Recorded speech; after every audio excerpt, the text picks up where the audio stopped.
Opinionated and now caffeinated. Wake Up War Chant is fueled by DeLuna Coffee. Come explore our world of coffee. Founded in 2014 by the Lemmix family, Ed, Courtney, and their son, Brett, DeLuna Coffee is Florida State through and through. The pursuit of the perfect blend of coffee beans is a 365-day effort for the family, but they'll always find time to tailgate for their Noles in the autumn. Stand at attention for their red, white, and brew. In honor of armed forces, the Army, Navy, Air Force, Marines, and Coast Guard, DeLuna has created this fair trade organic blend. Enjoy this premium French roast coffee and salute to the good old USA. Use the promo code WARCHANT15 for a 15% discount. Visit DeLunaCoffee.com and check out their Facebook and Instagram. From Tally to Cali, It's time to wake up! Wake up! Wake up! WarChant.com is your ultimate Seminole sports source. And this is Wake Up War Chant, fueled by DeLuna Coffee. Coffee's for closers only. Now here's WarChant.com's Aslan Hutchavandi And Corey Clark. Wake up! What's up, everybody? It's Wake Up War Chant, fueled by DeLuna Coffee, DeLunaCoffee.com. Come explore our world of coffee. WarChant15, their promo code WarChant30, the WarChant.com promo code for 30 free day trial to the ultimate Seminole sports source. YouTube folks, hit your thumbs up. Show that you like this. And if you're listening to this on your iOS device, you're living a good life. You have an Apple iPhone. You've spent over $1,000 on that device. Good for you. Yep. Give a 5-star rating and a review. Corey Clark's here, everybody. What's up, Corey? What's up, man? What's up? And I wonder, I know Ira isn't a big coffee drinker, but I might want to ship him some DeLuna because I know my man was up until, 3:30 in the morning watching softball. And then I know how to get up with the rest of with the crows. Do crows get up early or am I thinking of roosters? I don't know. Some crows are up early in the morning, too. I don't All know birds why. are chirping in the morning, right? Yeah, they're chirping idiots. Like, can't y'all just, the sun's up. Let me start yapping about it again like I've never seen it before. Yeah. Flipping birds, man. But, so then he's up at the crack of dawn to go to the and he's working all day at the camp after staying up till 3:30 in the morning watching that ridiculousness in Oklahoma City. Not the game itself. The game itself wasn't ridiculous. The fact that they were playing at 3:30 in the morning was completely and utterly ridiculous. But anyway, that's neither here nor there right now. We're not talking about that. But, yeah, hopefully Ira gets some DeLuna coffee up in him. Or some rest. No, either one. Either one. That's a true story. Yeah, he was up and followed Grinding. up with just absolutely setting the bar for everybody at WarChant.com. We got some softball to talk about. We got some baseball to talk about. The RIP 2021 season for baseball, Right. Unfortunately. I think we're going to have we should have Michael Langston on. Michael Langston hasn't slept a lot either. Hopefully we'll have him Right. on at the end of the show to wrap everything up from the weekend that was. Sunday was the Sunshine Showcase mega camp that had, I think what they estimated, over 3,000 student athletes. Do we call student athletes kids that are in high school, or we just call them kids? Kids. Okay, over 3,000 kids. I mean, technically, I guess is Brady a student athlete then? Like, where does how low do we go? Like, anybody that plays rec ball that's 7, I guess they're a student athlete. These kids are probably on their high school football teams, Sure. So, but anyhow, nonetheless. And I don't know, 70, 60. So there were how many 70? you said? 3,000? That's the number I think Norvell So told us. you were out there. afterwards. Can you paint a picture, like, legitimately, like, it's in Doak or is it on the practice fields? It was at the IM Fields, like the original IM Fields, sandwiched between College Town and Doak Campbell Stadium. Got it. Okay. Gotcha. Okay. Yeah, so just a huge quad expanse of grass. I mean, it was quite organized, man. And I know that's the word we keep using. He's organized. But it was well run. It was very smooth running. I mean, I didn't have an itinerary, but I don't think there was a lot of delays. But I mean, it was massive amounts of people. So they had, I don't even know I don't want to like confuse all the things like between like a tennis set or a game and a point. I still don't know the difference between the game and the point. I play tennis all the time, Corey. Although it's been a while since I know. we played I've tennis. seen it. But I would say they had four sessions. The first session was offensive linemen, defensive linemen, linebackers, and maybe running backs. And then they had a second. Go ahead. I was going to say, but like Amari Gaynor and the players are out there helping coach. All of them are. Well, some of them were helping with the registration. Darius Washington was a guy I saw helping coach. Fabian Lovett's a guy who just sort of, I don't know if he had a sibling or a relative out there, but he was kind of coaching someone up, but he wasn't like an official camp counselor kind of thing. But Got it. Keyshawn Helton was one of the guys that was out there, hands-on. But I mean, golly, Brady Scott was out there. Brendan Gant was out there. Okay. Mackenzie Milton, Jordan Travis, Devontae Love-Taylor, Mako Dotson, Damori Tate. Damori Tate looks – I mean, I was telling the guys over at lunch on Sunday, like Damori Tate to me almost looks like a smaller version of a Hamza. Like he's a well-put-together young man. Like I thought he was like a little bit above average size cornerback, but man, he looks like he could probably play free safety as well too. All the coaches are out there. Adam Fuller's out there, Kenny Dillingham, Mike Norvell, obviously, Alex Atkins, John Papuchis, Chris Thompson, David Johnson, everybody's out there. So, and they're on the megaphone, they blow the horn, it's like rotate, and then somebody goes. I mean, it was well run. So the first session is offensive, defensive linemen, I think linebackers, maybe running backs, and the second session was quarterbacks, receivers, DBs. And then they did the same thing with another cycle. They brought back another set of linemen, then another set of skill position guys. So, and then they did individual drills, and there was just like, hey, rotate. So there were certain ones where Kenny would kind of hang out because, these guys might have been a little bit more talented than the other bunch, but everybody got to throw the ball with Kenny Dillingham watching them. Everybody got to get in their pass pro set with Alex Atkins coaching them. So it was another sort of we're not only giving back to the community, if you will, the coaching community, but they really were coaching up these kids and helping them out. And then, I mean, golly, Indiana, Illinois, Maryland, Washington State, Arizona State, I mean, countless Power 5 programs, and then all sorts of other ranks of college coaching were out there also helping to run some of these drills.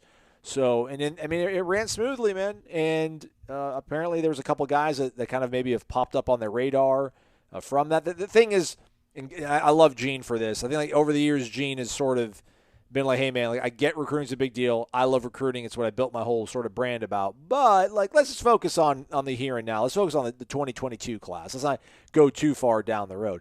But for the most part, the staff kind of knows who they want for 2022, and they spend a lot of time with them on Friday night. Saturday night. Travis Hunter, these elite guys were at Doak. But Sunday was about 2023 and kind of looking ahead. So I think they were able to maybe get some guys in front of them that they felt good about and maybe extend some offers. So it was a win all the way around for everybody, man. The coaching staff got to put their faces out there again. They got to curry some good favor with their fellow coaches and a lot of the high school coaches. I think Ira had a tweet about you can't really put a number or describe the amount of goodwill they fostered in the high school coaching fraternity for putting this together, because a lot of these are their kids. These are the kids they coach and they teach in class. And, they brought coaches from Austin P. I mean, everybody from Washington State, from Pullman to, I don't know, Poughkeepsie. Is there a college in Poughkeepsie? If there was, they probably would be at the mega camp. It was large, man. It was large. And it was well run. So kudos to the staff, man. Kudos to the staff. And they got a few. I mean, I know that's the mega camp, but they got a few more. Obviously, the month just started. Yeah. There's still a lot of stuff for them to do. Yeah, man. I know they're gonna. It's sorry. That wasn't even a normal clearing my throat. That was like a weird hiccup almost. This is the biggest month of his tenure.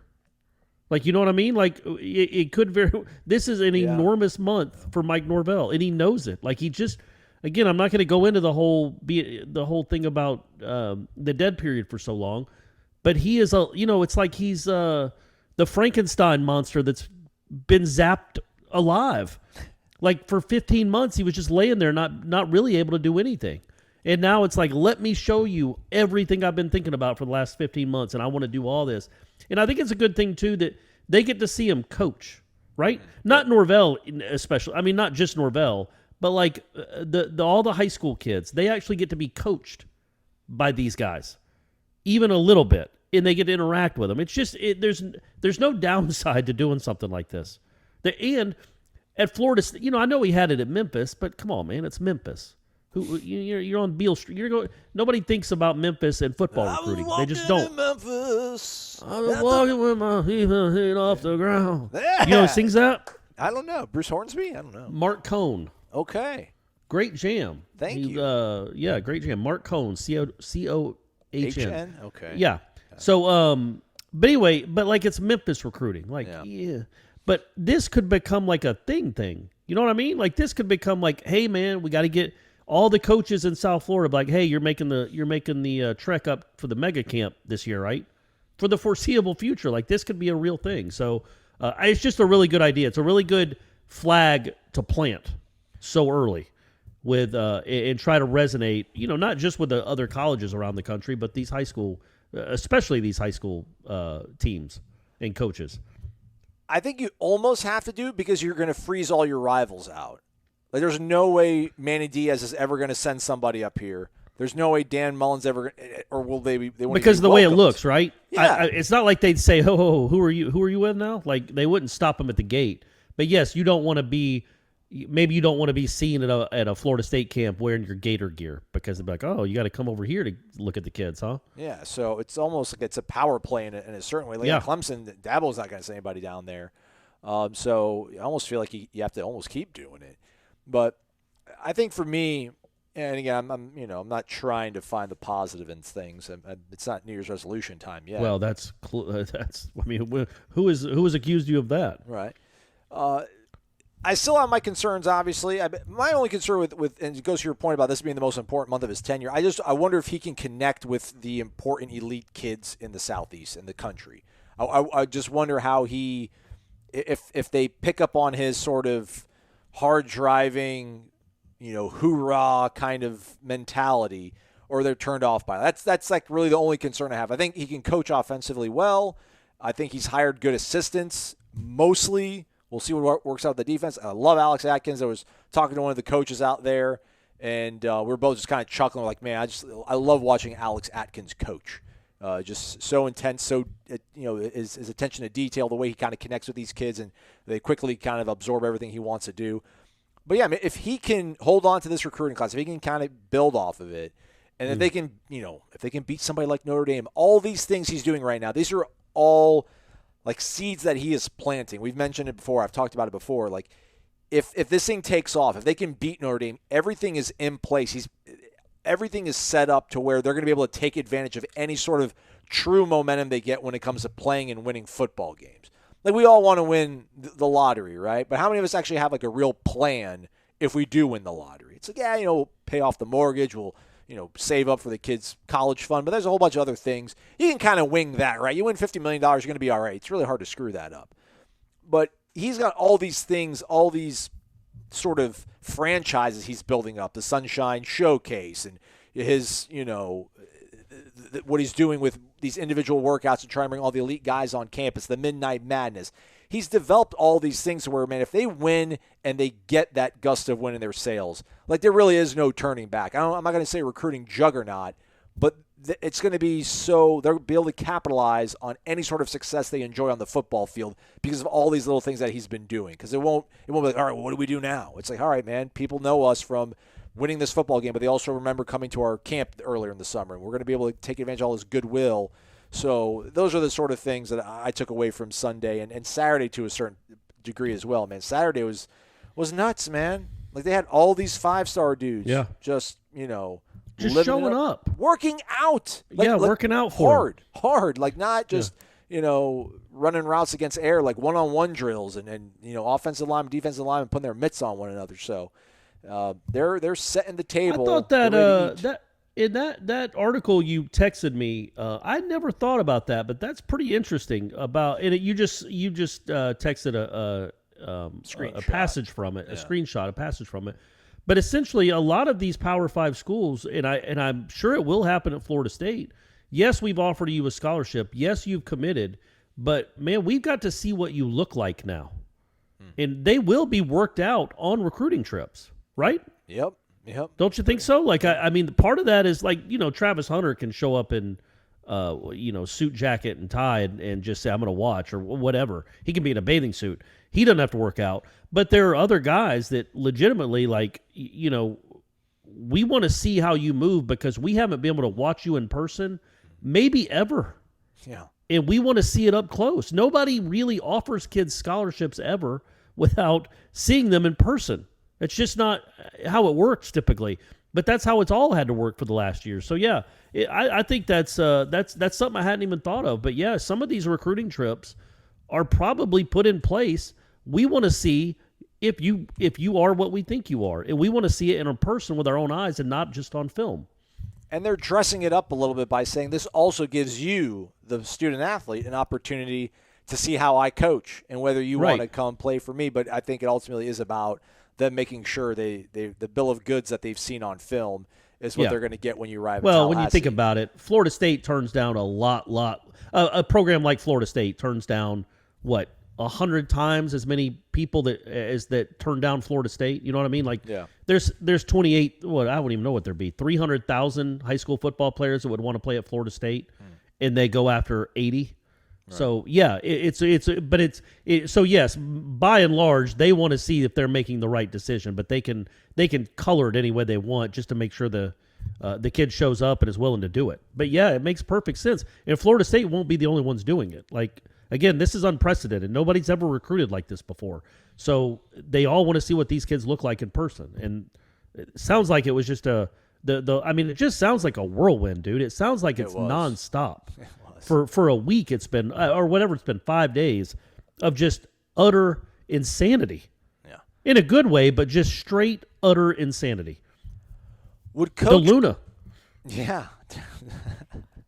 The lunatics. Sorry. I'm going to keep talking every time you start to say something. Would Coach Clark rather scheme up a defense nursing a 5-point lead against a team that has a dual-threat quarterback on 3rd and 6, or would Coach Clark rather tell a kid, we're no longer interested in you, you need to probably look at your other options as a student athlete, you're not coming to our school? Because Go ahead. I think I would. You asked me a question, but I didn't mean to interrupt. I'm sorry. It's just we got to start doing these on Zoom so I can see if you're talking or not. You're fine. I think I would much rather tell the kid, "Hey, man, I'm sorry. It's just not going to work out. It's not you. It's not me. It's you. Yeah, sorry. It actually is you. I don't think you're good enough. But go prove me wrong. Prove me wrong, man. Oh man, use this as fuel." Langston and Gene are numb to this stuff because they've been around recruiting so long, but I have not. And I witnessed a kid get dumped by a coach, and it broke my heart. Just to hear the conversation and just the and to your point, Florida State has 300,000 kids that would love to come to their school, and they can't. They obviously no to over 299,000 of them. But this coach, and he's done it a bunch. But I don't even think you remember the kid's name because there's a bunch of buddy. It's hey, buddy. Oh, yeah, buddy. Best of luck, buddy. But basically told the kid, this other player at your position is definitely coming up for an official visit, so we're going to look at him. There is another super camp up our way that might get you some recognition, but I'd hate to have you come all the way up there if we don't have the plans in place to include you in ours. And it was just, I don't know, he's like, all right, best of luck, buddy. And that's it. That's over. Yeah. This university that has sent this kid, they've sent mail to everybody. It's all automated. Right? But the fact that this kid's gotten all these mail offers, he's got all these text messages, all these DMs, and just like that, it's over. Just over. And it was Indiana. That'd blow their cover. But it was Indiana. So the kid probably not going to. Oh, I thought you were talking about Florida State. No. Oh, okay. But that's why I can kind of. I sort of laugh at it, but I cringe. I'm like, oh, poor kid. Because as soon as the guy said goodbye, I turned the corner of my eye to see the kid walk away, and he just grabs his phone and starts texting. I'm like, he's probably texting his mom, hey, cancel that trip to Bloomington. We're not going anymore. Right. Has tell his mom, hey, I just got, So they stumped me. They said, I'm not good enough to play football in Indiana. Yeah, and he gives that the whole, does happen a lot. I know, but it just to see it. I realize stuff they went to Jeff Sims' house and were like, hey, man, sorry. Good luck. They went and did that. I understand how I understand the sausage is made. I don't necessarily want to, indulge in it all the time. But yeah, I saw that. I'm like, oh man, poor kid. But hey, then I was like, hey, it's like being dumped at Potbellies. At least there's a lot of options around you immediately after. So I mean, there's coaches from all these other schools. Dude, some kid. I mean, this kid was like a mini Brock Lesnar. Handed his business card. I'm talking to Adam Fuller, and the kid's leaving. He's like, excuse me, Coach Fuller. He's like, here's my card, just in case if you need a player that wants to, play his guts out for you, and gives him a business card. Nice. And Fuller takes her. It's like, all right, man. And the kid literally was wearing nothing but spandex biking shorts, and he was built like an Adonis. And Adam Fuller's like, yeah, man, my body used to be built like that too, so we got something in common. And he's like, yeah, I'll let you know. And I was like, oh, man, that's a smart kid. Another kid wrote his Instagram handle or his Twitter on the back of his shirt with his GPA. Because otherwise, these kids it was crazy just to see this, the recruiting world, man. Corey, you should have been out there, and I should have been filming you, watching it, embracing it, inhaling it. It's a whole different world. It's a whole different world. It is. It's what they have to go through. And what it is, when you think it's not funny, I was going to say funny, but it's not. But when you think about these 17-year-old kids that get told, they get left at the altar, they get told no. It grows you up pretty fast, man. And it is a business, and it kind of you hate to see it. It's off-putting in a sense, and you just feel bad for the kid, and maybe he's even a little embarrassed that he's not good. Somebody's telling him he's not good enough, but we've all been told we're not good enough at something. Yeah. Whether you asked somebody out and they laughed, whether you applied for a job and you didn't get it, whatever, it just happens. That's life. So they really do get lessons. Weirdly, not the 5 stars. To me, the 5 stars they don't really learn life lessons until they get to college. And some of them maybe not until they get to the pros. Some don't learn it until they're 40, or maybe they never learn it. But all these 1- and 2-star, 3-star kids, they learn a lot of life lessons going through the recruiting process. They really do. They want to go to Florida State. They don't want to go to Akron. But Akron's the only school that's interested in them. And just being told you're 9th on our list or you're 12th on our list, it's just, I don't know. It just expedites the growing up process for some of those guys. But yeah, that kid will always probably remember that conversation. Yeah. The coach won't remember it tomorrow. All right, moving along then. Florida State softball team alive and well after an absolutely absurd, I can't even do the math on it, Corey. I don't know, 27 hours, 28 hours. I love Holly Rowe's little side note. Does anybody love their job more than Holly Rowe? Man, Holly Rowe all of it crushes her. She loves job. it. She it's amazing. loves it. Yeah. She seems genuinely God, absolutely excited to be there and happy to be talking to those. No matter whether it's college football or softball, baseball, whatever, basketball, she just loves talking to those athletes. Yeah. It really, and telling their stories, it really is remarkable. She really does love it. So she shared the story that Catherine Sandercock didn't get to bed until 4 a.m. Sunday. So it was 4 a.m. Right. Sunday after, she helps them stave off elimination on Saturday night, actually Sunday morning as well. So she gets to bed at 4 a.m. because they get back to the hotel. She gets an ice bath, ices herself down, her arms, legs, everything, gets ready for the next day ahead. Then they have to be on the bus by 9:30 in the morning to get COVID tested because I guess apparently they're testing them for COVID. And by the way, heaven forbid you push it back a couple hours. Right. NCAA. Right. Don't make any kind of arrangements for a team that didn't get back to the hotel till 3:30 in the morning because y'all's stupid decision to make them play at midnight. Sorry. Don't apologize. Language alert. But anyway, that made me more mad than anything. Oh, get your 5 hours, but get back. You got to get up because we got the COVID test that we cannot push back. I hope they didn't put it. I hope it was a saliva test and they didn't put the swab up there too, just adding insult to injury. But nonetheless, on 5 hours rest, she comes back and shuts the door on Alabama. What was it 2-0 win? Some insurance they got late in that game. Mm-hmm. Yep. 2-0. So they're alive. They're in the final four. Arnold pitched the first 4 2/3 maybe, and then Sandercock came in and finished the last 2 innings. Yeah. So Danny Morgan, super senior, continues to deliver. She had a huge home run in their first elimination game. So, man, they did this before, right? They fought their way out of the losers bracket a few years back, and it worked out for them. They became champions.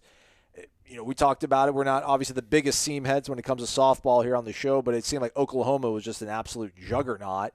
James Madison quickly brought them down to earth. And quite frankly, other than their game against James Madison on Sunday, Oklahoma's offense really hasn't looked all that potent. So in Alabama, they got their one pitcher, Montana, who throws perfect games. Yeah. Crazy. And I'm sure I almost say with 100% certainty she's going to be the one that's going to go out there for them to circle absolutely. on Monday. But man, they're going to earn it if they make it back to the championship game and end up hoisting that trophy. If they have to go through that young woman from Alabama and then having to play Oklahoma if they were able to hold off James Madison. So I left them for dead after they won the loser bracket. Like, hey, their offense just isn't going to be good enough this year. But hey, they made it to Oklahoma City. That's awesome. But here they are, man. Final Four. I think what's cool about it is, look, if they lose later on today, they play at 7 p.m. tonight. James Madison, Oklahoma play at 4 our time. And then Florida State plays. I do mean to interrupt. How crazy is it that Oklahoma and James Madison stay at the ballpark and they're waiting on this outcome of this game to determine whether or not they're going to play today? It's ridiculous. The whole thing's ridiculous. What? I almost don't want to talk about it because I don't want to take away from what the softball team has accomplished. But think about a Florida State baseball team starting a College World Series game in Omaha at 1 a.m. or 12:35. It just would not happen. So why would you do it to the softball players? And the thought being, because I tweeted that or somebody tweeted, it's like, well, they don't want to play 5 games in one day. And if they delayed this game until tomorrow, that's what they'd have to do. And I was like, why? Why can't they adjust and say, okay, guys, we're moving this game till tomorrow and we'll push everything back. We'll play 3 games tomorrow and 2 games on Monday and push everything. Like, what's the rush? What are you squeezing it in for? It made no sense. And I know the Oklahoma coach went off in her press conference after they beat James Madison on Sunday about the decision. And what's kind of sad, and I know, again, this isn't Wake Up Cowboys or what do they call them? What do they call the Oklahoma State? The Cowgirls. They call them the Cowgirls. Do they call them the Cowgirls? Yeah. I thought it was something else. Yeah. I know, but their season was on the line, playing in their home state, and because the game started at 12:30 in the morning, they had as many fans there as Florida State. The place was empty.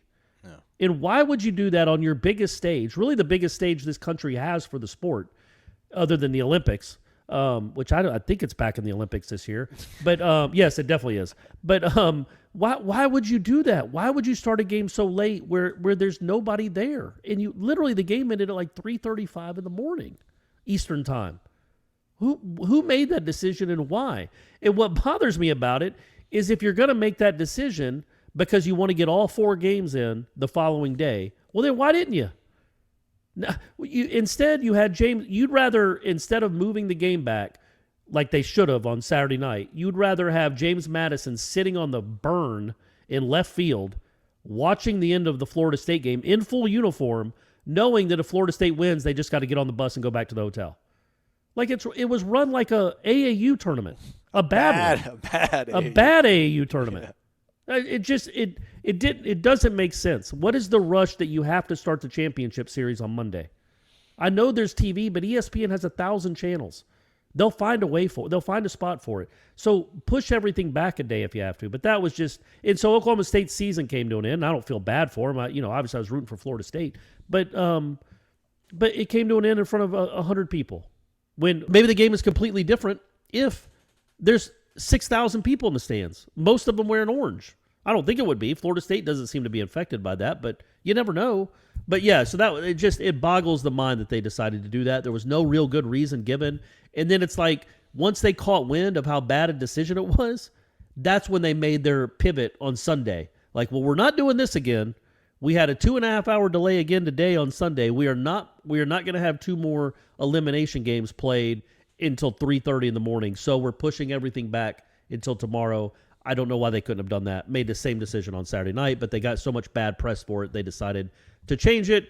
And again, it goes back to the female basketball player in the NCAA tournament showing what their workout space was, which was 2 dumbbells in some, a water cooler compared to the men's. And then that NCAA regional golf tournament just being canceled because the course was wet. Sorry, ladies, you can't play. It's just it's par for the course, in my opinion, of maybe how they treat women's sports. In college softball in particular, it does pretty good ratings, man. The Women's College World Series does anyway. So you would like them to maybe treat it a little better than it was treated Saturday. I felt really bad for that whole team. And then I don't think you saw it, but Danny Morgan's interview after the game on Sunday, Holly Rowe, all smiles, asking her how tired she was or how draining it was. And you could just see it in her face. Yeah. She's like, we're emotionally and physically drained. It's been over 24 hours of this. And so, yeah, you could see how tough a day that is. Imagine you get to the park at 10:30 in the morning on Saturday. You play an elimination game. You come from behind and win it, thanks to Danny Morgan. And then you wait, I don't know, 9 hours, 8 hours to play, 9 hours to play again. You start up essentially the next day, early Sunday morning. You win that. You get back to the hotel at 4. You have to get up at 9:30 for COVID. You go back to the park. You wait around some more because there's another rain delay. And then you have to play for your lives again against a team that's on a 20-game winning streak. And you beat them because it's Florida State softball. It's like, go! So, what they do. How about the fact that when they came back and, I don't know, who they beat before Oklahoma State? Nonetheless. They beat Arizona. Yeah. Like, they came back and won that game. That was the first time since 2018, or even maybe before that. Like, there was some crazy stat about that was the first time a team actually came back from behind to win a game at the Women's College World Series. It's like, man, sport's crazy. It was. I think it was. If I'd had to guess, if it was 2018, which is crazy. It was them too. It's basically it was Florida State versus Washington, probably in Game 2 of the championship series, because I know Washington got out to like a 2 or 3 run lead in that game before the bombs started coming. So it had to be that. It's essentially just one whole College World Series because they didn't have one last year. Right. But think about an entire College World Series in 2019 where nobody lost a lead. That's crazy. I don't know how many games are played out there, 18, 20, to not have one lead change. And then none this year until that game is nuts. But leave it to Florida State to change a lead. Because I thought they were done.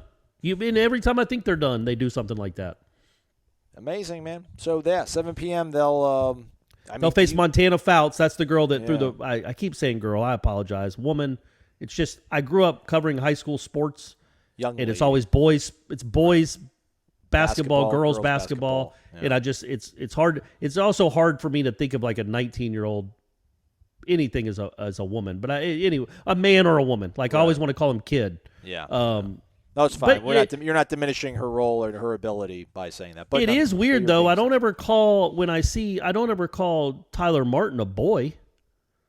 Right? That's weird. Anyway, I don't know what that says about me. I apologize. I guess I'm probably a Neanderthal. I don't know where that comes from. You're not. But anyway, Montana Fouts is no relation to Dan, I don't think, or could be.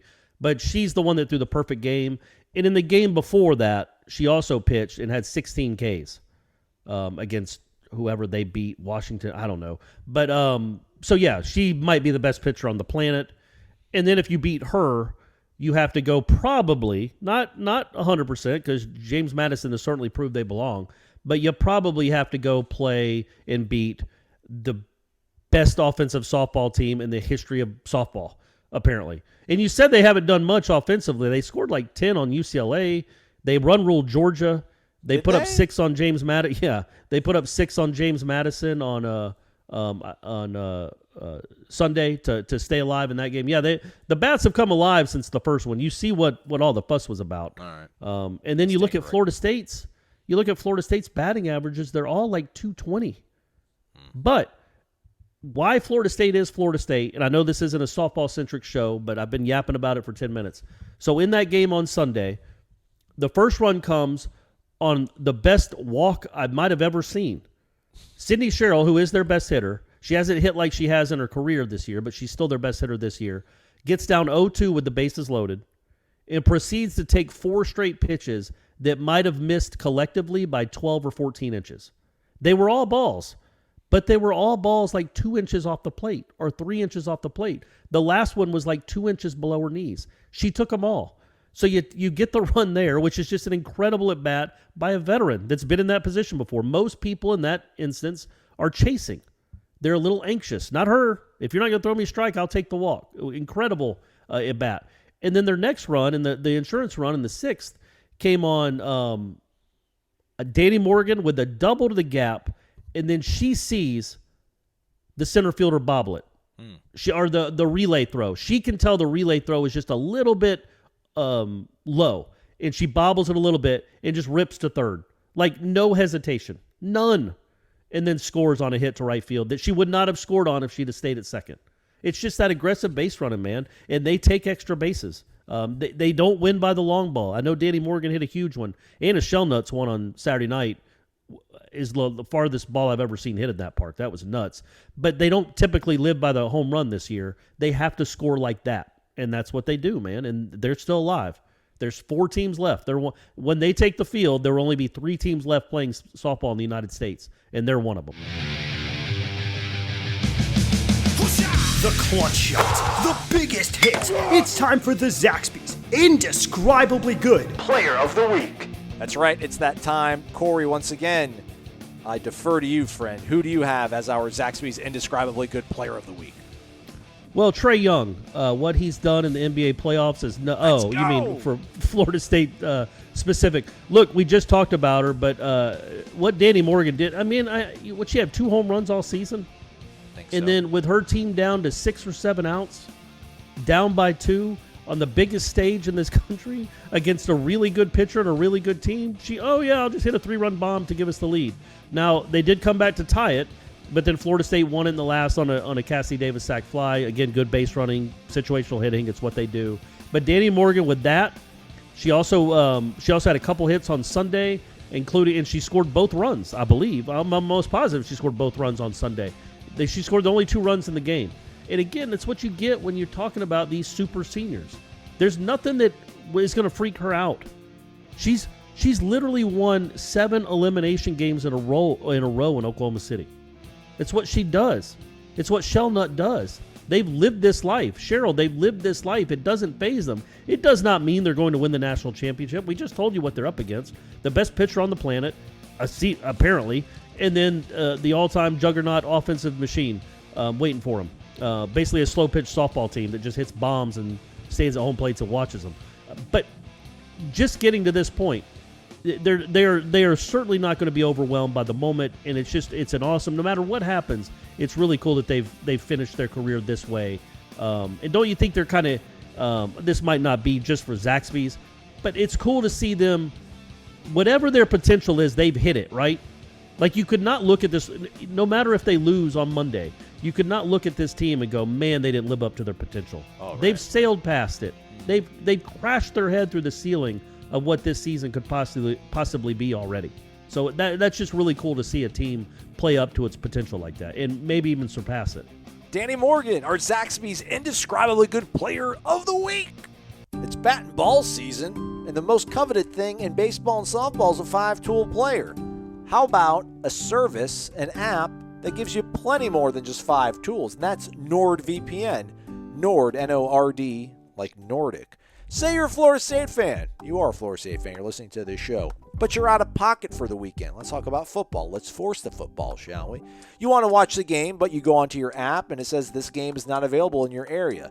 Well, how about you change your area? How do you do that? NordVPN technology. The virtual private network cloaks your locations you can set to anywhere in the world. And then, hey, you can watch yourself Florida State athletics on your phone, even through your television. And since you're going to be watching that football game that's going to go for about 4 hours, maybe your ISP, that's your internet service provider, is going to start throttling your data. You're using so much of it after all streaming this game. Well, then no buffering, no delays. That's because, again, the bandwidth throttling that an ISP is going to use, they won't even know your IP because it's being cloaked because you are using, that's right, NordVPN. So go to nordvpn.com/warchant. You'll get a 2-year plan with an additional month tacked on top of it, as well as a huge discount on the entire thing. They got a 30-day money-back guarantee as well. So if you don't like any of the features, the multiple tools, more than 5 tools that we talked a little bit about, let's go ahead and cancel it. nordvpn.com/warchant. Corey, if I had to name somebody as the Zaxby's Indescribably Player of the Week, I would have obviously, if I couldn't name what, Danny Morgan, I was going to say Bryce Hubbard.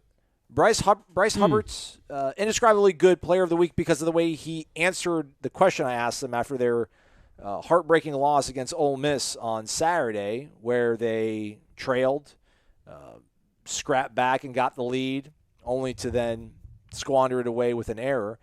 And just kind of asked him about, as a teammate, what do you do when a teammate kind of, botches a game? And he answered the question with such authenticity and sincerity and compassion that, Like, I can't remember hearing somebody in the college sport kind of answer a question with so much like grace. And I was like, man, that was incredible. And part of me was like, all right, man, they're going to be fine. They're going to bounce back from this. They're not going to hang their heads on this. They're going to flush it. And sure enough, they had the lead against Southern Miss on Sunday in an elimination game, but then lost it as well. So they won their first game in their Oxford Regional. They had the lead late in their second game, which they lost to Ole Miss. And then they got the lead once more in their elimination back to the wall ball game. And here we are. The season's over, man. We are not going to Omaha after all. Not that I was going to place a large amount of money on it, but I just felt like, who knows? Weird things happen in college baseball. Why not us? Why not us? Just not a good offensive ball club at all. I mean, right. Which is bizarre because that's what we gave Meat so much credit for over the last 20 years. Like it was his approach. A lot of the guys that he would help recruit. I don't know how much of the lineup was Levin's call. I think most of it was Levin's call, but certainly Meat had a lot to do with that. Just really disappointed, man. It's almost the inverse of the softball team. The softball team crashed their head through the ceiling they had. Yeah. This baseball team, when you looked at it on paper going into February, I don't know. Omaha's always the goal for this baseball team. 43 years in a row they made it to the postseason, everybody. It's going to be the goal every single year. But surely you would have hoped, especially when they won their first game in the regional, that they would have been able to make it at least into Monday. But they couldn't even do that, man. Well, and it's set up really well for them. The only way they were going to win something like that, not to steal a regional, but look, Ole Miss is better than Florida State. Florida State just does not have a competitive lineup. And, that has to change. And we can talk about moving forward maybe later in this show or later in the week.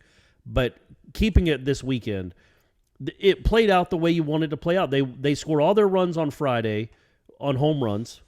Matt Nelson hit one. Logan Lacey, Mr. June hit one. And so that's how you win again. And Cabell hit one armed. And you got good pitching, not great defense, but you overcame it. And Messick was really good after his defense let him down in the first inning to give them 6. And the bullpen did what those arms typically do.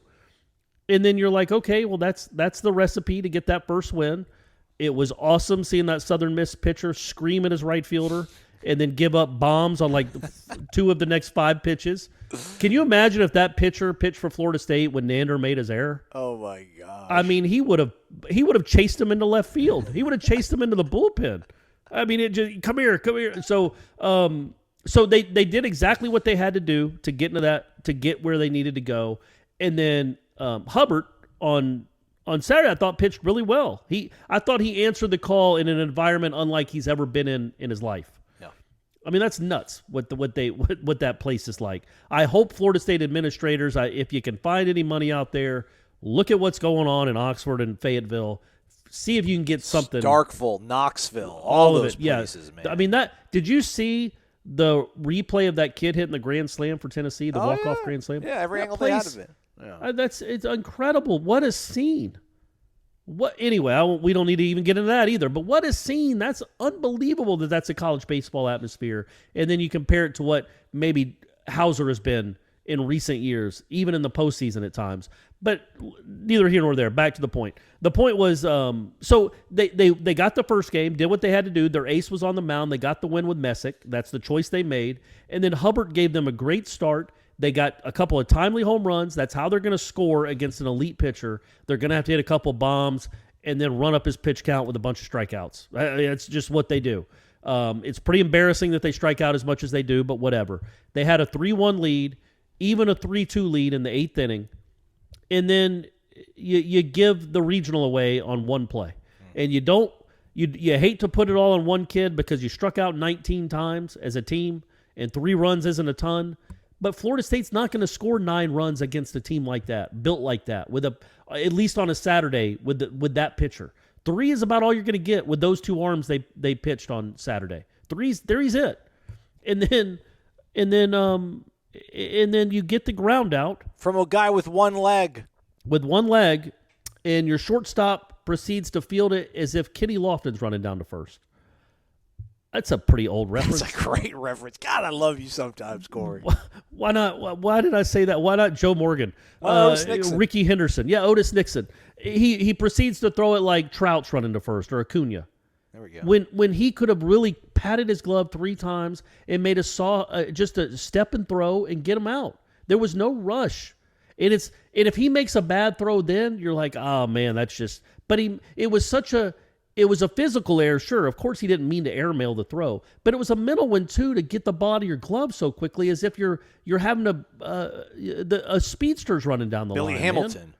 Billy, there you go. That's another good one. I think he's still in the major leagues. So something like that's what was so bothersome about the play. Errors happen a lot with this program here recently.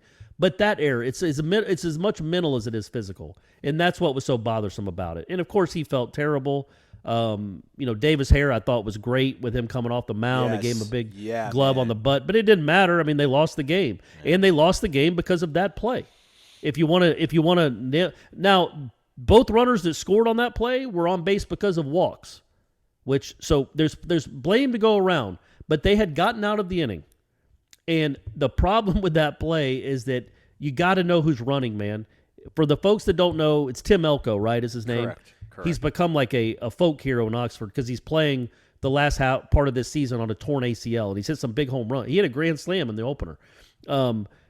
And he's been hitting home runs on one leg. He's a folk hero, but he's got one knee. He's got a torn ACL. He can't run fast. He looks like Jake Taylor in Major League, like huffing down the first baseline. Yeah, after his bunt. Yeah. And Nander is just like a transfer, as if he's trying to get the fastest person in the world out. And he airmails into the dugout and 2-run score. And look, man, and then Sunday was just more of the same, right? It's just I didn't get to see a lot, but I did see Tyler's. I saw the RBI. It wasn't in the first error. inning. Yeah, I didn't mean the errors. It was the strikeouts, man, and the offense. So the last 4 in the lineup were a combined 1 for 15 with 9 strikeouts. It's just not competitive. Like Cabell strikes out a ton too, but he also hit 15 home runs this year. He won you some games. He's a run producer. He just strikes out at an ungodly rate. But it's the other guys that don't do anything when they put the ball in play that still strike out a ton. That's like, what is happening here? But they struck out 33 times in their last 2 games. You can't win, and that's why I'm not. Something has to change with not the makeup of the team necessarily, but that lineup. That's as bad a Florida State lineup that I can remember that's ever been. Maybe the batting average, the slugging percentage, the strikeouts. They probably did, in fact, lead the country in strikeouts. 33 times is just insanity in 2 games. And they didn't I don't even even know what they walks. struck out. They weren't even drawing walks. That's it. They weren't drawing walks either. They were just taking strike after strike after strike. And that's, I know people think Meat preaches that. He doesn't preach that, though. He doesn't preach just take till you strike out or swing it, take 2 down the middle and swing it 1 in the dirt. That's not his approach.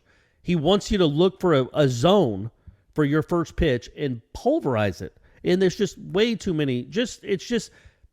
You had Matt Nelson, elite, and we shouldn't get out of this show without just giving him praise on an incredible season. He hit a home run on Friday, had a couple hits on Sunday, including a double, scored a run. Just an all-time great season from him, and I hope he plays the major leagues and is a professional baseball player for the next 15 years. Just a great season for him.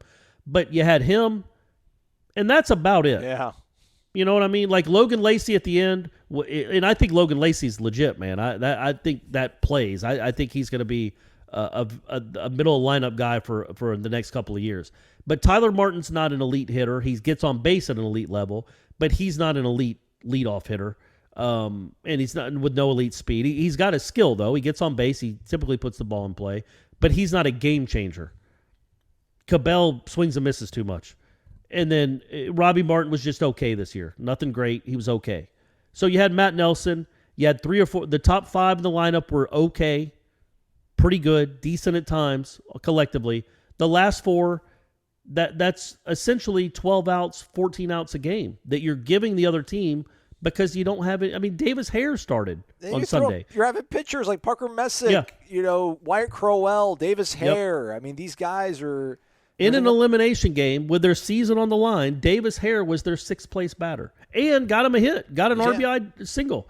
That's where, so it's not like Meat didn't try anything. He just doesn't have the goods right now. And that's on him too now. It's not like he was just left. He's essentially been the head coach here now for 2 years. So it's not just you can't just say, oh, well, this is the roster who's left. Well, he helped build this roster. And he's known what this roster was going to be now, through a year and a half, I guess. Well, that's not true. The draft really screwed everything up. But either way, this lineup has to get much better. And you wonder how it is going to happen when Nelson leaves, Cabell probably leaves, and Robbie Martin probably leaves. But it's got to. You've got to go find guys that can put the ball in play, man. You just got to. And hopefully that's what they're recruiting. Recruit some dudes that, you want power, but you got to have guys that put the ball in play. I watched a lot of college baseball this weekend, man. Nobody strikes out like Florida State strikes out. Nobody. And I know Ole Miss threw their ace against Florida State, and they don't have a bunch of that guy in their pen. But I turned on the Southern Miss Ole Miss game on Sunday night, and it was 7-4 in the first inning. Yeah. You know what I mean? So anyway, why does Southern Miss have a better lineup than Florida State? Why do they have a better hitters 1 through 9 than Florida State?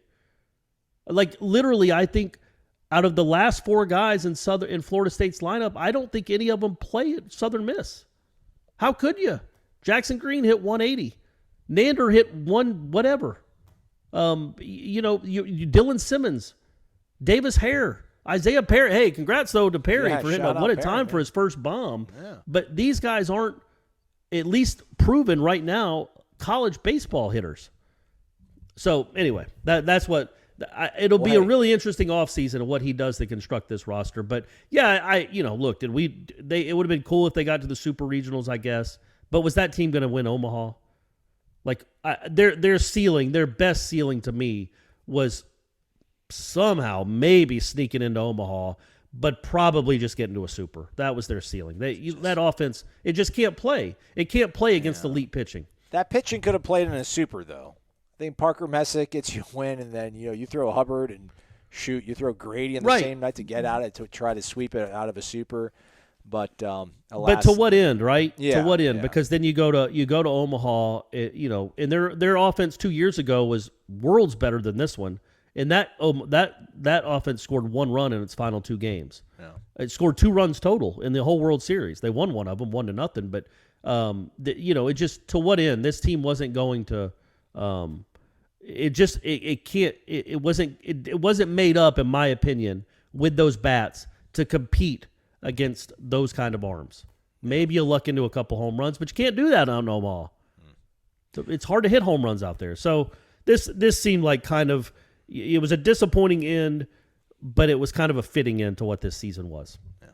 Well, hey, at least we did not go 0-2 in our own regional and get 19 dropped on us by the way, man, Alabama. I should have, when you asked who the indescribably good player of the week was, I should have gone and gotten one of those South Alabama kids that hit 2 bombs against Florida.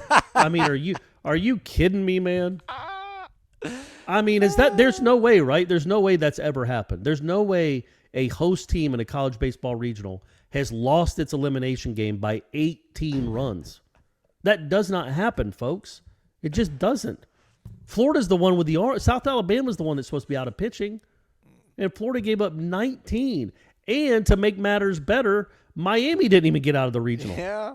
Miami lost to South Alabama, I think. Yeah. Or maybe the other, South Florida.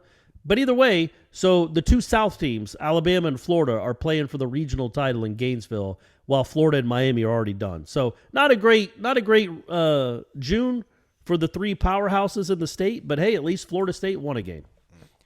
Also, before we go, we should have Michael Langston. He hasn't texted me back, but who knows me? I hope I love you, Mike. I hope he doesn't text me back because we're already like at 50 minutes, and I've got another hour or 2 of video that I got to edit. Shout out Brooks Koepka, who apparently bankrolled private charter jet for your guy John Pock, who went and accepted an award. The Jack Nicklaus. Oh, I saw that, the Jack Nicklaus Award. Yeah. Pock's won all of them, right? He won the Hogan Award. He won something else. Like he's racking up, man. I saw that on Twitter, and then Koepka even tweeted "Go Noles." He's like, it's a great honor, talking about what Pock did, winning the award, and then said "Go Noles." So yeah, man, that's cool. And Apparently, the DeChambeau thing is just awesome. Like, people are getting kicked out of tournaments for saying "Go Brooksy." Koepka right now, don't you think he's got to be one of the 5 most famous Florida State athletes out there? Yes. At least, right? Maybe Absolutely. top 3. Absolutely. I don't know how many people know that Koepka went to Florida State. I know we live in our bubble where everybody knows, but man, Koepka, even non-golf fans, probably even non-sports fans at this point, have heard his name. So that's cool. And also, shout out John Pock, obviously, for winning that award. He's my dog. I need to get in that inner circle somehow. I don't know how I'm going to do it, but he's going to make a lot of money. I need to be in that entourage. Maybe a life coach. But then also shout out to Terrence Mann for coming back. Game 7. I think he had 15 points maybe as the Clippers survived. I know everybody, we all they won? feel. Yeah, they beat the Mavericks. Mavericks. Good for T-Man, though. That's what I was saying. I'm not a huge Clippers guy either. Clearly, why would I be? But it's awesome that Terrence Mann played. He got in early, too. He was the first guy off the bench. Like, they made a point, we're playing Terrence Mann more in this game. Like, they put him in with 7 minutes to go in the first quarter. He finished with 13 or 14 points. Terrific defense like he always does. And it's really cool. He got to play in a Game 7 in the NBA in a game that really mattered, played valuable minutes, and for all I know, might be playing for an NBA championship against the Hawks in a few weeks. That's right. Also, be remiss, shout out Taylor Walls. Taylor Walls went 3 for 5 with 2 ribbies, including the go-ahead versus Texas. So, Knowles everywhere. Knowles in the pros, doing big things. Doing big things, baby. Doing big things. We'll be back with more shows this week. Don't exactly know the schedule yet, but be on the lookout. You subscribe to the podcast, everybody, right? You don't just blindly look at your phone and wonder if there's a new Wake Up War chant. You subscribe to it, and it lets you know when you get a new one. So we'll be back with a new one. I might be back with Michael Langston after this. What's up, everybody? I'm Aslan Hajavandi. New set behind me. Spent all Saturday building it. Spent all Sunday with that guy, Michael Langston, at the Sunshine Showcase Recruiting Bonanza. Hit the thumbs up button. You're listening to us, watching us on YouTube. Would appreciate it. Subscribe button, lower right corner. You see the stuff on the bottom of the screen. It's also part of the podcast, the Wake Up War Chant. Michael, I don't need to tell you to wake up. You've been up for a long time. But let's get right to it. We don't want to bore people with our daily personal lives. Ultimately, how would you sum up the Sunshine Showcase camp and the day itself, Sunday? We can maybe talk a little about Saturday, but let's focus on Sunday. Yeah, it was I'd never experienced anything like that. Over 50 college coaches there. You got Ron Zook going by you every 5 seconds, Maryland, and then you got Jawan Sider from Penn State, obviously there too. Over 50 schools. It was just watching some of these coaches. They were out there even helping with the coaching with the kids, and I just think it was beneficial for everybody, especially FSU, just because you can evaluate these coaches, you can hobnob with them, build relationships with them, have them on your own campus. There's kids you're not going to take in this class. Maybe another school wants them. You can't take them, but maybe somebody else can, give a look and get somebody. And then two, it's just you get more kids when they know other college coaches are going to be on campus. It's just a benefit for FSU in such a strong way. It's just almost like playing chess over checkers. I mean, Norville understands, the big picture, and just a phenomenal event. People would see me. Yes, I have not shaved in a few days, so I might look like Aslan and got a beard, but it was a really long event, or I should say long just in how long we were there, but at the same time, it was a very fruitful and very beneficial event for FSU, both recruiting-wise and from an evaluation standpoint. I think they got a lot of evaluations done. There's several kids. If you guys go to the PRB, I just posted a breakdown of some of the prospects that I think they made an impression with. Some on the offensive line, some on different skill positions.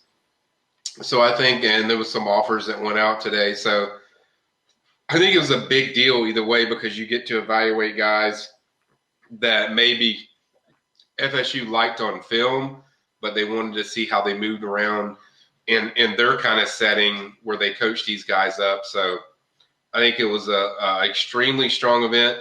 I don't think any of us, we had everybody out there. I think just about everybody on our staff was out there.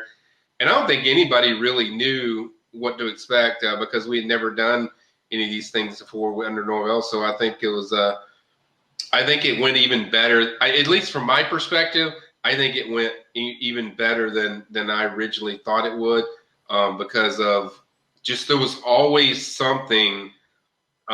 There was always a session going on, no matter. I mean, we had to take a break and we went to Kush's for lunch and stuff like that, guys. But there was always a session going on. It's okay. Like to be proactive with everyone and clear. But my point was like there was never a time where guys were just sitting around waiting for the next thing. I mean, everything was time sensitive. It was perfect. And I think this was an extremely well organized event. When you're considering 3,000 kids, campers on your campus, if you add them all together, that's extremely impressive for FSU to get all these evaluations in just one day. Yeah, that's the thing. I mean, you're always focusing on the big picture when it comes to recruiting, but I'm always just worried about, the here and now. I don't want to talk about kids that are 4 years, 3 years away, but sometimes you have to worry about that. And that's what a lot of Sunday was about, was establishing relationships with the younger 2023 and beyond prospects. Yeah, absolutely. There's a lot of 2023 guys that they like, 24. I think they offered a 25 quarterback today after the event that threw both at the elite camp the night before and then today. So I think it's more of and this is what I was told before this thing even started in the mega camp, was it's more about evaluations for the 2023 and beyond than it was the 2022 guys. That's why they had the elite camp last night and stuff like that. But I think a lot of this was just you get ahead of the curve. Aslan, it's always good to stay ahead of the curve, always good to stay ahead of the competition. And the thing is, too, people bickered about all these teams they're bringing in, but none of these teams are, consistently schools that FSU has to battle with for recruits. So I think it's a win-win for FSU. I think it was a riveting success, and certainly I think it gives you a foot forward on evaluations when you can get these kids on campus, take advantage of what the NCAA allowed them to do as far as an evaluation period in June. And I think it's just a smart call. All right, let's go back into the past now. Let's talk about Saturday then. Just absolute star-studded event they had, not only on the Al Dunlap practice fields, but also inside of Doak Campbell Stadium. Travis Hunter, Alou Ba, several guys that are on board for Florida State Elite, and then some on campus. How crazy. I guess pull the curtain back a little bit about that, Michael, and walk everybody through what your Saturday, you and Austin Cox, remember the World Championship, what it was like. Man, that was wild because we knew all these prospects are coming on campus. It was like 50 or 60 of them. So we're like, okay, these dudes are going to be here for 2 days. We're going to get up. I told Austin, we'll get up some of them and we'll get up the rest and whatever. And I think the original plan was, and we posted this on War Chant, that they were going to work out some guys at 3:00. Lamont Green Jr. had even confirmed that to me the day before, like, hey, they want us to work out. They're going to do use of workout. And I think they got enough. They got so many guys that the showing was so good that I think they were like, no, you know what? Let's just make this a mini camp. Let's just make this an elite camp. So then they did all these guys and they got to work, and they started in the IPF area with the football facility, practice fields. They did some stuff out there. And then Norvell threw another curveball, which he's good at. Seems like he throws a lot of curveballs, but said, hey, guys, he told all the campers, we're going to move this to Doak Campbell because I want to see how you guys react inside, our stadium and taking the coaching and the one-on-ones and stuff like that. And you could tell with all the kids I interviewed Saturday night, which was a bunch in Doak Campbell, there was a lot of kids that were mesmerized just working out in Doak Campbell. Some of them are going to be major FSU targets. Some of them might not be, but they can always say that they were playing in Doak Campbell or working out there. So I think Norvell wanted to see what they would do in certain situations, and he's always doing crazy stuff. We as on video this last night, they first started with big linemen and linebackers fielding punts. See how well you can field punts. I think and then the skill guys, he was challenging them to kick field goals, and I think it's about getting off your comfort zone. That's what the whole idea of the whole thing was. And I think Travis Hunter joked with me or joked with Norvell when he said, he's like, I can punt it through. I don't think I can kick it through. So it was just a really cool event and a lot of competition. It was really intense out there. One-on-ones were very good just the whole night. Hard coaching. They coach these guys as hard as they do the players that they have on their team. And just so many elite guys out there to have that on campus. Guys like top recruits like Vic Burley, who was there, Travis Hunter, having him on campus.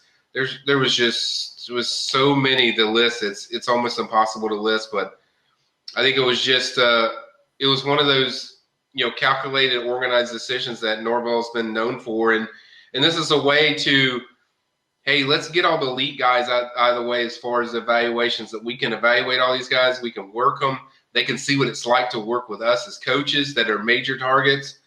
And I think it had a big impression on a lot of recruits because I don't think they expected that they knew for sure this is coming down, but they're all ready and they're like, hey, let's do it. Kane Madden, we didn't talk about on the podcast. I'm going to have to – I know all the folks on the PRB know it frontwards and backwards, but just Kane Madden, the All-American offensive lineman from Marshall that made his first visit once the window opened on June 1st, came to Florida State, came to Tallahassee, but ultimately decided to go to South Bend and Notre Dame. That's a bummer, man. I know life goes on and everything, but that's a bummer. That it is. Cool. It is. Going to Notre Dame. What do you think? Do you have any sort of feel, Michael, of what the determining factors might have been for that?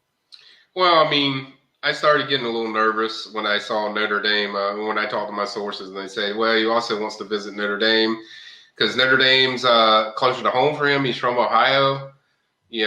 Obviously, I don't need to tell people that what Notre Dame does with offensive linemen, so their history speaks for itself. And as I told people on our message board, Notre Dame's a more stable and established program than FSU is. FSU's trying to get back to, showing a good product on the field. Notre Dame already has that point. They're there. And we talked about this the other night that, FSU, they should be happy, excited that, look, they got a shot. They went out there. They did everything they could do. They pitched everything they could do. They pitched everything with their future, what they can do. But at the end of the day, you're battling Notre Dame, an established program, so it's going to be tough to win that battle. And I think in the end, he went with the team that he knows is, top 10 team consistently every year in his final year, and a team that he knows consistently does a great job with offensive linemen. I can tell you this, Alex Atkins made it really difficult for him because he really liked Coach Atkins a lot. He really liked Coach Norvell a lot. I think there was questions probably about, hey, where is this program going? I think if Notre Dame wasn't involved, I think it was looking almost, extremely likely that he was going to end up at FSU, which probably irritates people more. Notre Dame's involved, but that's what you're going to deal with, guys, when you're going after top transfer portal guys, especially All-Americans. I still think they're going to get an offensive lineman. They're going to push to get one. There's several out there that are already in the portal. I think Connor Wood is one that I've mentioned a little bit. He's also an All-American in the FCS range. So there's going to be other guys that they're going to go after. Yes, it's a bummer. It stinks. This guy's an All-American. How would you not be upset? I mean, I don't blame any fan that's upset because, they were looking good for him, and then Notre Dame swoops him there in the final hour and gets involved and nabs him. But that's part of transport recruiting, guys. I mean, you're going to go against really good teams when you're battling for really good players, and sometimes it's going to work out for FSU as it did with Jermaine Johnson, and sometimes it won't. All right. The video now, the podcast is over, but the work far from over this week. More camps coming up, big man camp, everything over on the PRB. We got one-on-ones. You saw the highlights earlier in this video. So go to the PRB. Michael Langston, Austin Cox got you covered. Michael, thank you for your time.